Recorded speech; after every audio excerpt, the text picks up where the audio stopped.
Today I'm going to talk about 7 basics of construction contracts. If you're new to my channel, please feel free to like and subscribe. Hit the bell with notifications below so you don't miss out on any of the new videos. So the first basic of construction contracts would be the construction documents. And this is a combination of individual documents combined together to make a pack. The second would be the types of contracts. So there's 4 main types of contract. A lump sum contract, which is obviously one price, a fixed contract, which is fixed at a certain price, and cost plus is the third type of contract, which is the cost plus the overhead plus the profit of the contractors. And the fourth one would be time and materials, and that would be based on the project scope. It would be based on the materials and labour, and that usually involves having a daily rate or either an hourly rate. The third point would be the contract negotiations, and that would usually involve the back and forth between the contractor and obviously the owner of the property or whoever is giving out the works and tendering. So there's usually a back and forth going through the negotiations of what you actually need included within that document for the contract.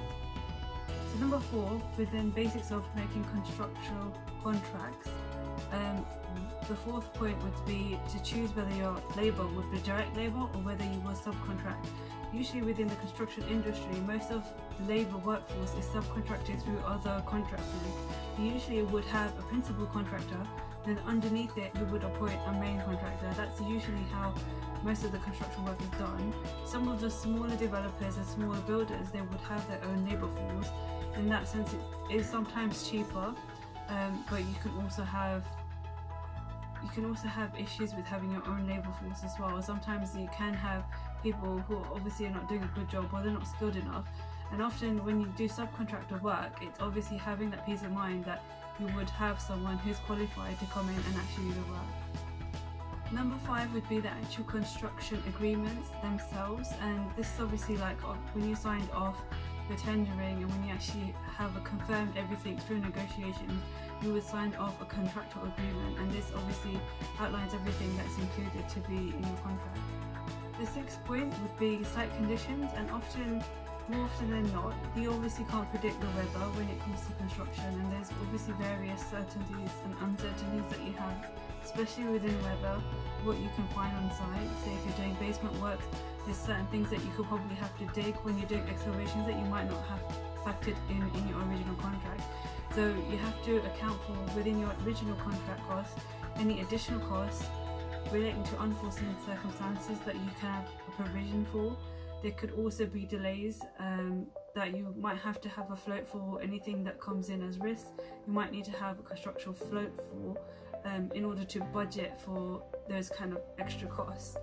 And there's also things of handling the risk and being able to outsource that. You can do that as well, but you have to make sure that it's in your contractual agreement, or whether the contractor you're actually appointing has that in place when you actually sign the agreement. The 7th basic clause would be escalation clauses, and this obviously gives you protection. It will give the contractor protection and whoever's taking the contract out and tendering for. This was usually for projects that are over a course of 1 year or more. It can be medium and small projects as well as large projects, so it's not limited to just one type of project. It obviously depends on what kind of project you're actually doing, and it also has, say if a project is more than 1 year, say if it takes 2 or 3 years to develop, if you're doing a big development, you obviously have to account for there's going to be a larger financial backing needed, and there's going to be larger risk involved, and that has to be as outlined in the escalation clause. And you would also have to take that into consideration when you're actually doing a contract, and this is more or less to protect the contractor from unpredicted change. Thank you for watching this video. If you love this content and want to know more, and you want more videos like this, subscribe to the bottom below. And if you think this is useful and helpful for someone else, please feel free to share this video. Also, if you have any questions, put them in the comments below and I will personally answer them.